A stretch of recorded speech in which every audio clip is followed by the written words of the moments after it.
하나님의 말씀으로 하나님의 사랑을 확증받으라라는 제목입니다. 하나님의 말씀으로 하나님의 사랑을 확증받으라. Confirming God's love through His word. His word 라는 말씀을 가지고 같이 말씀을 나누도록 하겠습니다. 우리가 이렇게 믿음의 길을 선택했어요. 좋아요, 여러분이. 그렇죠? 믿음으로 살기로 선택했습니다. 사실은 정확한 표현은 하나님의 부르심을 따라서 우리가 믿음의 길을 가는 거거든요. 내가 선택한 것 같지만은 사실 하나님의 부르심이 있었고, 그렇죠? 어떤 방법이든 간에 그 부르심에 우리가 반응해서 그래, 내가 그 믿음의 길을 내가 가겠다라고 한 것이에요. 근데 여러분, 믿음의 길을 걸어갈 때 가장 힘든 게 여러분 뭡니까? 뭐라고 하세요? 믿음을 따라 살아갈 때 제일 힘든 게 뭐예요? 제가 지지난주에 우리 청년들과 나눔을 가지면서 제가 요즘에 가장 많이 신앙적으로 고민하는 것을 나눈 적이 있었습니다. 그것은 내가 가진 믿음과 그리고 그 현실, 내가 살아가는 현실이 상충할 때 그러한 일들을 내가 어떻게 바라보고 어떻게 해석할 것인가 라는 거예요. 인생을 살면 살수록 말씀과 그리고 믿음과 현실이 너무 이게 맞지가 않는, 그죠? 그럴 때 지치잖아요. 힘들잖아요. 그거에 대해서 고민이 많다라는 이야기를 나눈 적이 있어요. 나는 하나님 말씀대로 말하고, 나는 하나님 말씀대로 생각하려고 하고, 나는 하나님 말씀대로 행하는데 현실은 그렇게 변하지 않는 거예요. 현실은. 그럴 때 힘들잖아요. 오히려 그 현실은 꿈쩍하지도 않습니다. 오히려 하나님의 말씀대로 행하고 있는 내 자신이 한 바보 같다. 나도 저 사람들처럼 살지, 내가 왜 이렇게 살지? 이런 막 유혹이 있지 않아요? 그러면서 결국에 이제 찾아오는 생각들은 의심, 만남, 회의라고 하죠. 회의. 하나님 말씀이 맞는가? 하나님의 말씀이 반드시 승리하는 게 맞는가라는 거. 하나님의 말씀대로 사는 것이 정말 축복인가? 그 축복이 과연 무엇인가? 이러한 고민들을 이제 나눈 적이 있었습니다. 그런데 사실은 이러한 고민은 저만이 하는 것이 아니라 오늘 시편 119편 41절에서 48절의 말씀을 기록한 저자 또한 먼저 저와 같이 믿음 안에서 그가 고민했던 문제였다는 것이에요. 그리고 하나님께서는 몇천 년이 지난 저와 여러분이 똑같은 이러한 고민을 할 것을 알고 계셔서 오늘 본문의 저자의 글을 성경으로 준비해 두셨다라는 것이죠. 이것이 저와 여러분을 위한 말씀으로 지금 써져 있는 것이라면, 그리고 그렇게 정말 믿을 수 있다면 이러면 하나님의 엄청난 사랑을 경험하는 일이 되어질 것이에요. 야, 하나님이 날 사랑하셔서 이 글을 지금 준비했구나. 나처럼 내가 지금 흔들리지 말라고 이렇게 준비했구나. 하나님의 놀라운 사랑인 것이죠. 오늘 본문의 시편 기자는 믿음의 길을 내가 갈 때, 하나님의 부르심을 따라 갈 때에 현실과 부닥치면서 힘들기도 해요. 또 피곤합니다. 의심이 들기도 하고, 주변 사람들의 주변 사람들의 비웃음도 있을 수 있고, 그런 변하지 않는 현실 속에서 내가 계속적으로 믿음을 가지고 살기 위해 한 가지를 구하고 있어요. 그것이 무엇이냐면 41절 말씀 같이 한번 읽어보겠습니다. 시작.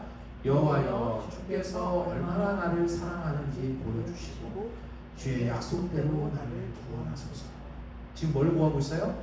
하나님이 얼마나 나를 사랑하는지 보여달라는 거예요. 그걸 지금 구하고 있는 것이죠. 왜요? 하나님이 얼마나 나를 사랑하는지를 깨닫는 것이 현실의 위기를 극복하고 특별히 나를 괴롭히는 그 현실 속에서의 고난과 고통을 이기는 그 해결점이라는 것입니다. 그렇죠? 여러분, 그렇습니다. 나를 향한 그 하나님의 사랑, 그것이 지금 믿음과 상충되는 현실을 내가 살아가도록 하는 그 시작점이었다는 것. 여러분, 우리가 하나님 믿음의 길을 걸어가는 이유가 뭐죠? 하나님의 사랑 때문이거든요. 하나님이 나를 사랑하신다는 걸 깨닫는 순간, 그래, 나는 이제 이렇게 살 거야, 믿음대로. 그 시작점 아니에요? 그렇죠? 예수님의 십자가, 하나님의 사랑으로 우리의 믿음, 현실과 다른 삶을 난 살 거야 라는 그 선택을 시작했다는 것이에요. 그러기에 동시에 믿음과 현실 속에서 상충되는 문제를 해결해 나갈 수 있는 해결점도 하나님의 사랑이라는 거죠. 그 사랑도 보여달라고 지금 구하고 있는 거 아닙니까? 여러분, 그렇잖아요. 저희가 무엇 때문에 현실에 타협하지 않고 하나님의 말씀을 붙들고 살아가기 시작한 것입니까? 뭐 때문에 이런 삶을 우리는 선택한 거죠? 하나님의 사랑 때문에. 나를 사랑하시는 하나님의 사랑 때문에. 그 사랑이 나를 감동케 하고, 그 사랑이 나를 울게 만들었고, 그 사랑이 나를 새롭게 했고, 그 사랑이 나로 하여금 눈뜨게 했고, 그 사랑이 나로 하여금 내가 누군지를 진정으로 알게 했고, 그 하나님의 사랑으로 인해서 세상적인 현실을 내가 선택하지 않고 하나님 나라 안에서의 현실을 살아가기로 내가 선택했다라는 거죠. 뭐 때문에요? 하나님의 사랑 때문에. 맞습니까, 여러분? 그렇게 시작했어요. 그런데 나를 향한 그 하나님의 사랑이 내 안에서 식어갈 때에 하나님 나라 안에서 현실을 살아가기를 선택하는 것이 아니라 세상적 현실을 그냥 선택하고, 그리고 내 안에 죄성을 따라 살아가게 된 것이죠. 사랑이 식어갈 때. 그러기에 이것을 다시 해결하는 해결점도 나를 향한 하나님의 사랑밖에 없다. 하나님, 주님이 나를 얼마나 사랑하셨는지, 또 사랑하시는지 보여주십시오.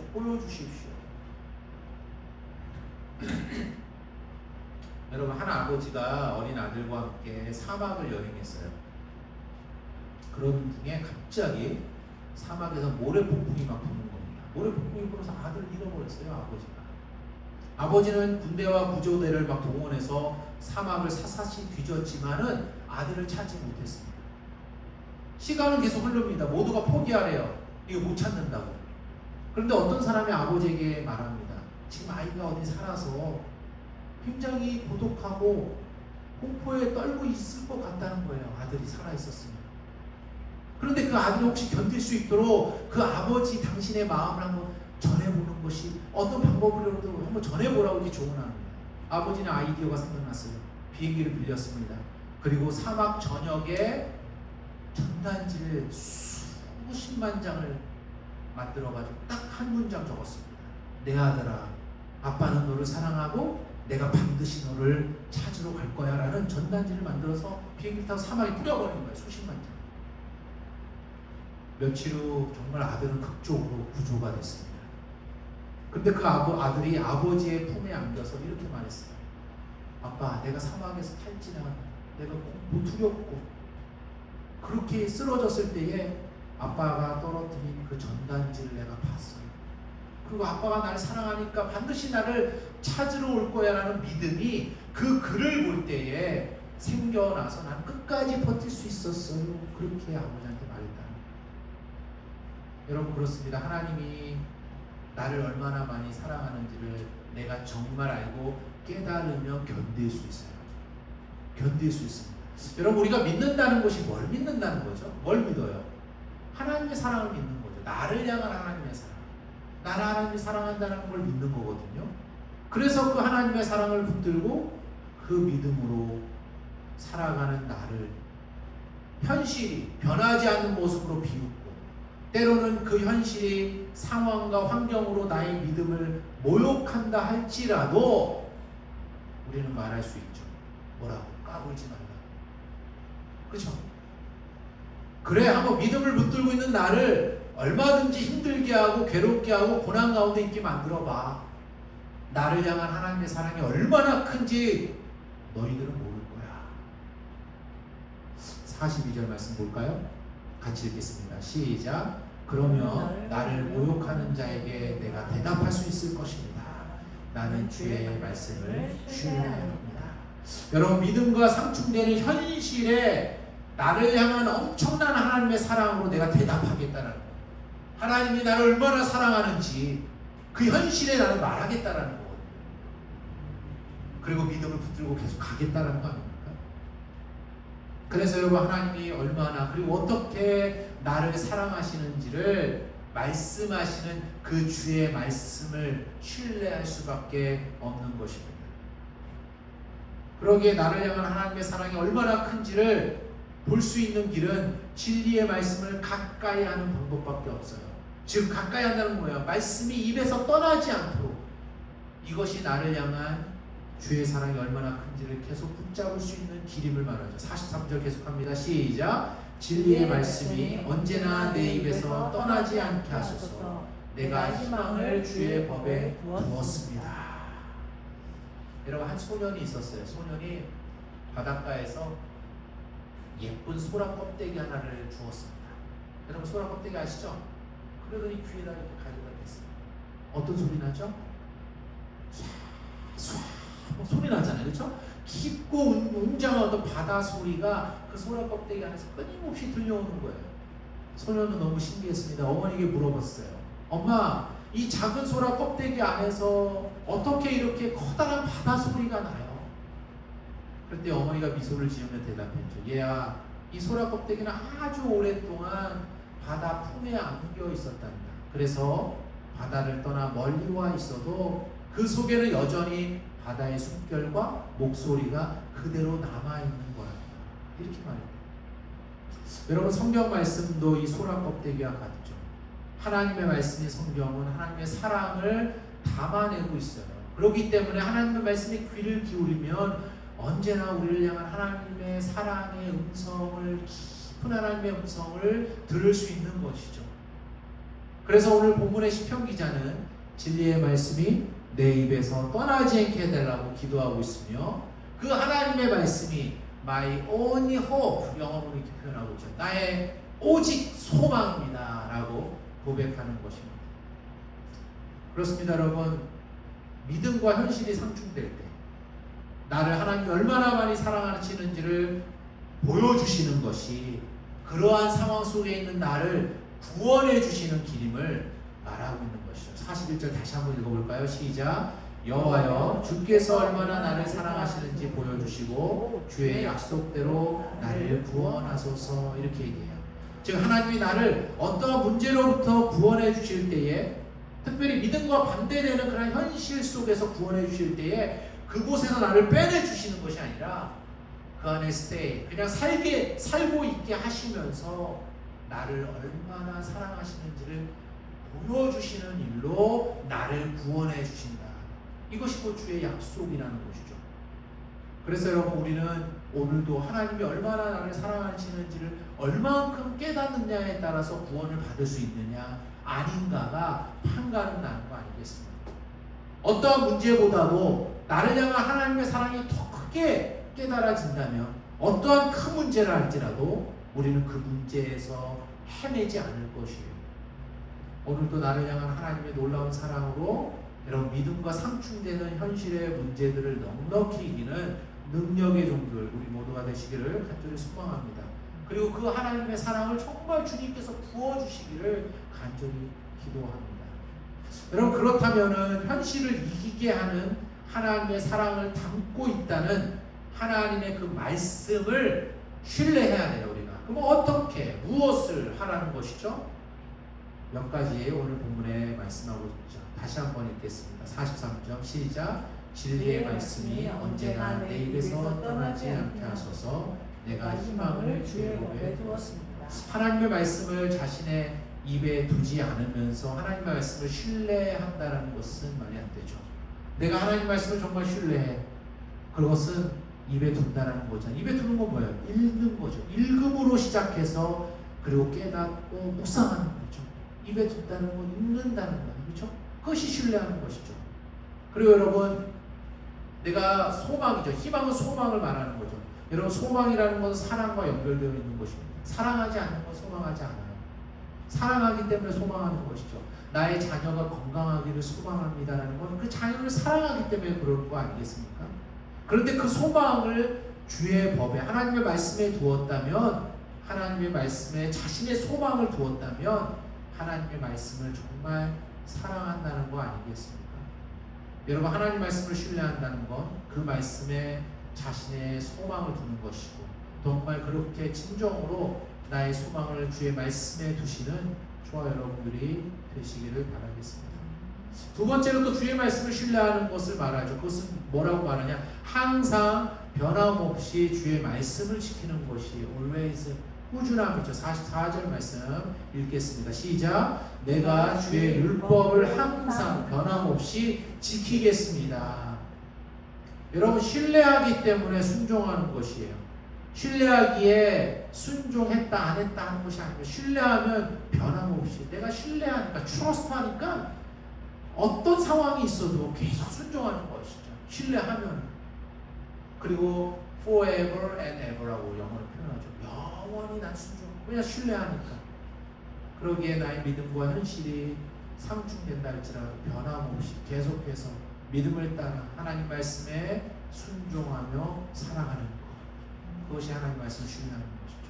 또 계속해서 말합니다. 주의 말씀을 신뢰하는 것은 나를 주의 말씀에 주의 명령에 드리는 거죠. 45절 말씀 읽겠습니다. 시작. 내가 주의 교훈을 따랐으니 참 자유 가운데 살 것입니다. 영어 성경을 보면요, I will walk in freedom. For I have devout myself to your commandments. devout는 드린다라는 거예요. 바친다라는 거거든요. 여러분, 드린다, 바친다라는 거는 너무 이렇게 어렵게 생각하지 마시고 주는 거예요. 나의 라이프를 어디에 줘요? 주의 말씀에 내 삶을 주는 것입니다. 내 삶을 줬어, 말씀에. 그러면 뭐예요? 주의 말씀을 위해 내 삶이 이제는 존재하는 거 아니겠습니까? 아직 드리지 않았기 때문에 말씀을 위해서 존재하지 않는 거예요. 정말 드리면요, 말씀을 위해 내 삶은 이제 존재되는 것이죠. 그리고 이렇게 드림이 있는 자에게 뭐가 있어요?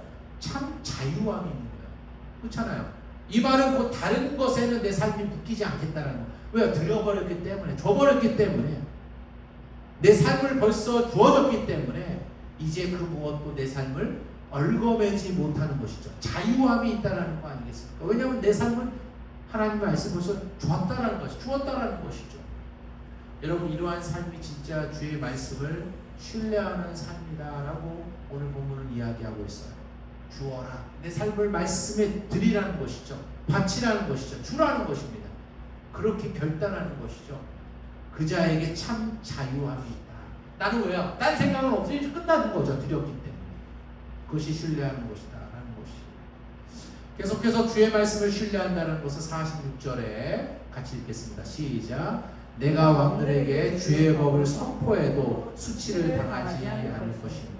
주의 말씀을 왕들에게도 담대하게 말한다. 그것이 주의 말씀을 신뢰하는 것이죠. 여기서의 왕은 여러분 한 나라의 왕일 수도 있어요. 결국에는 내가 살아가는 현실의 세상에서 어떤 힘 있는 권력자들을 말할 수도 있겠죠.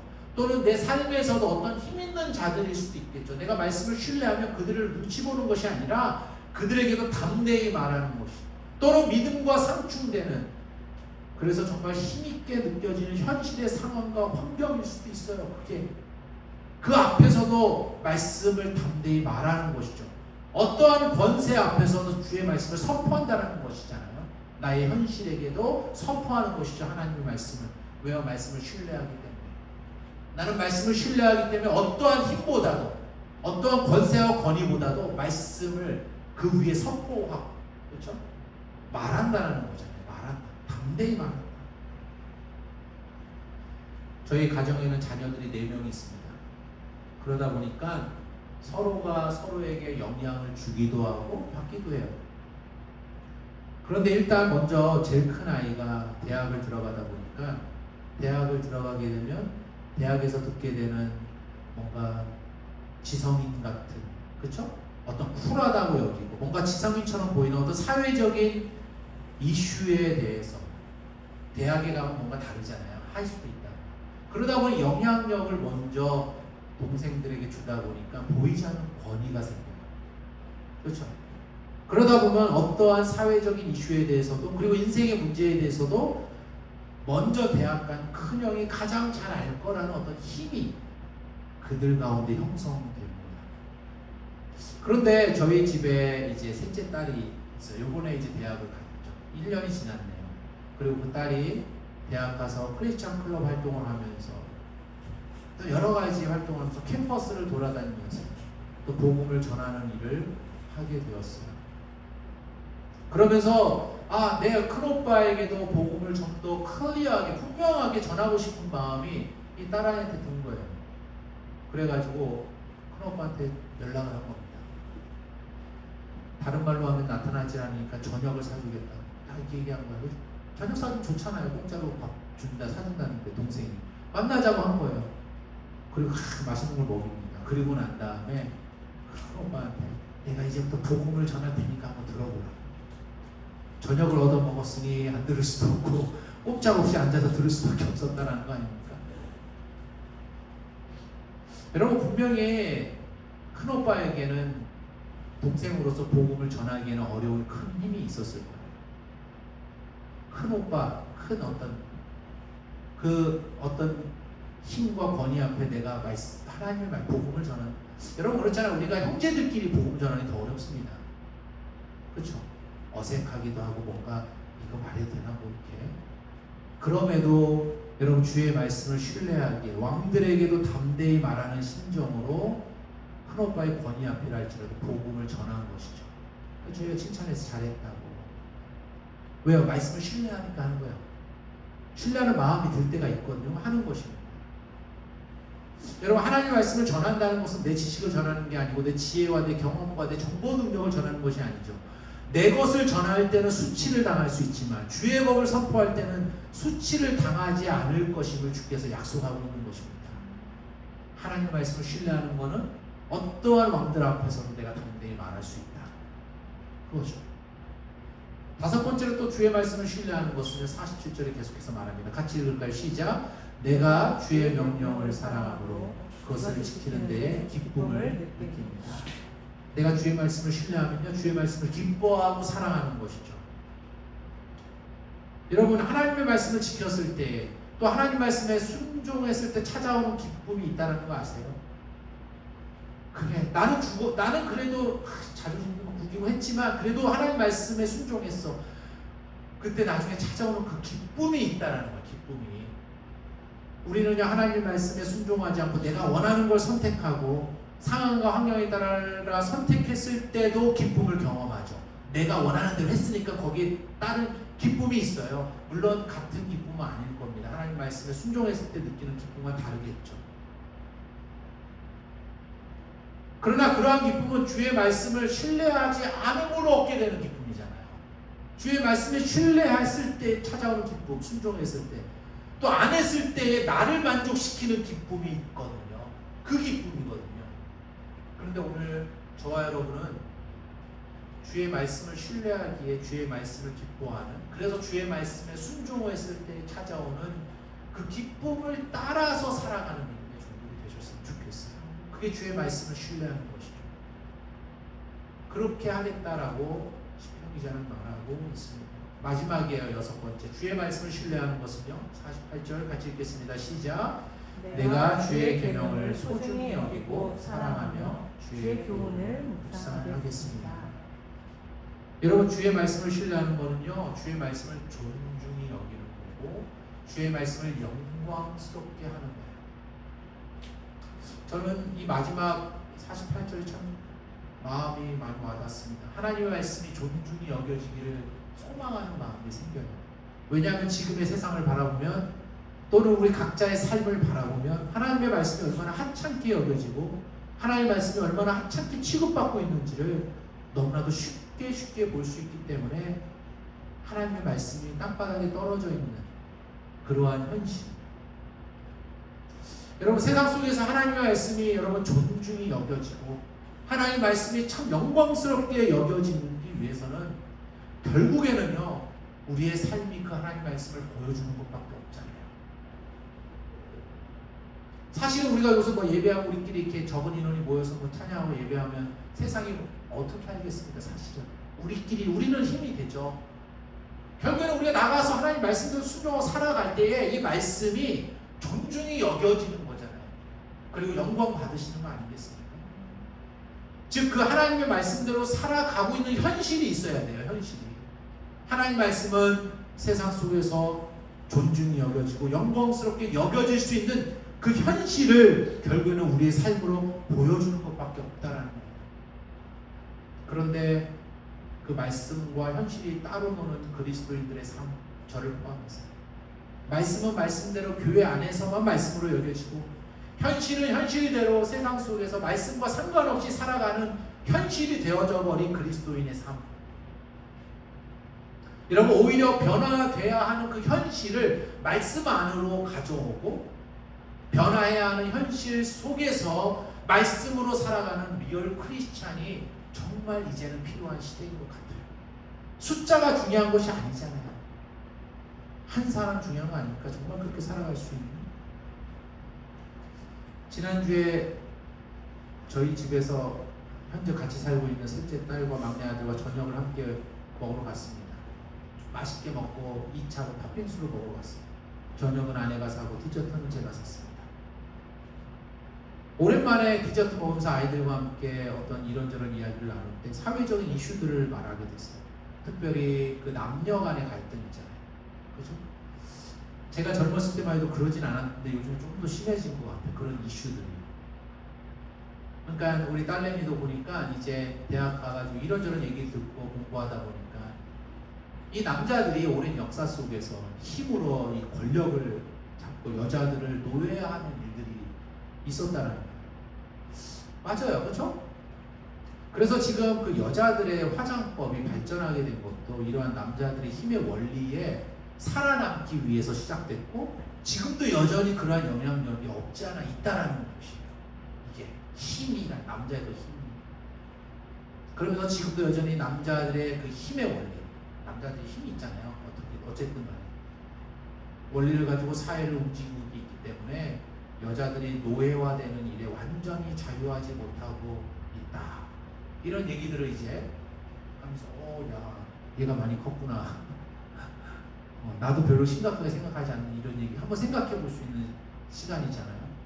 그런 거 배우는 거예요. 대학 가면 보니까 젠더 문제 이런잖아요. 말하잖아요. 사회 이슈. 그래서 제가 딸아이한테 말했습니다. 야 역사 가운데 참 잘 분석했다. 그런데 여전히 그런 것을 알고 있으면서도 자신의 삶들을 변화시키지 않고 여전히 남자들의 노예화처럼 살아가면서 계속 사회와 시스템과 주변만 계속 핑계 삼아 살아가는 거는 좀 아닌 것 같다. 제가 그렇게 얘기했거든요. 내가 그러면 그렇게 살지 않아야 되는데 여전히 문제가 있을 때는 또 사회를 핑계대고 시스템을 핑계대고 주변을. 그러면서 제가 그랬죠. 지금 역사와 사회와 시스템을 너무나도 사람들이 잘 분석하고 있고 너만이 아니라 누구나 얘기하면 다 얘기를 너무 잘한다. 보니까 사회가 어떻고 남자가 어떻고 여자가 어떻고 뭐 이슈 이런 거 분석은 너무 잘하는데 엄마 아빠가 바라는 거는 정말 내 삶을 변화시키고자 그 분석 가운데 그러면 내가 변화하기 위해서 희생해야 되거든요. 내려놓을 건 내려놓고 사회가 이러네 시스템이 이러네 하면서도 여전히 자신도 그러한 시스템을 그냥 인조이하고 있으면서 나는 절대로 손해보지 않을 거야. 그럼 똑같은 거잖아. 결국 분석은 잘했지만 그러나 우리 딸은 분석한 것처럼 정말 그렇게 살아갔으면 좋겠다 이렇게 말했어요. 그때 아이가 좀 이렇게 그거 맞는 것 같은 약간 뭔가 말이 약간 듣는 것 같은 느낌은 좀 들었습니다. 제가 왜 이야기를 하냐면 교회가 어떤 애 목사, 장로, 집사들이 어떤 애 어떤 교회 목사는 이런 애 뭐 이런 애 저런 분석은 너무 잘해요. 누구나 말합니다. 못하는 사람 없어요. 다 말합니다. 그런데 그렇다면 분석한 대로 정말 그러면 내가 희생하고 나를 죽여가고 말씀을 보여주고자 자신을 십자가에 못 박는 리얼 크리스찬이 있냐라는 거예요. 분석은 잘하죠. 그리고 그러한 리얼 크리스찬이 정말 필요한 그 시대라는 것입니다. 여러분 진정으로 우리가 주의 말씀을 신뢰하기에 그 말씀대로 살아가는 일을 통해 그 말씀을 존중히 여길 때에 주님이 영광 받으시는 거죠. 그때 영광 받으시는 거죠. 말씀을 맺겠습니다. 저와 여러분이 여러분 믿음으로 주어진 현실을 살아갈 때에 분명히 이 현실은 믿음과 상충되는 일들이 참 많아요. 그때 우리에게 필요한 것은 하나님이 나를 얼마나 사랑하는지를 보여주시는 은혜입니다. 그때에 이겨나갈 수 있는 거거든요. 말씀처럼. 그리고 그 은혜는 하나님의 말씀을 신뢰하는 자들에게 하나님이 보여주신다는 거죠. 말씀을 신뢰하는 자. 그래서 내 입에서 떠나지 않게 하고 그 말씀에 내 삶을 드리고 주는 거예요. 그 말씀을 기뻐하고 사랑하고 그리고 하나님 말씀대로 살아가는 일을 통해 그 말씀을 존중히 여겨드리고 세상 속에서 그 하나님의 말씀이 영광 받으실 수 있도록 그렇게 정말 내 삶이 쓰여지기를 여러분 결단하는 저와 여러분이 되시기를 예수님의 이름으로 축원을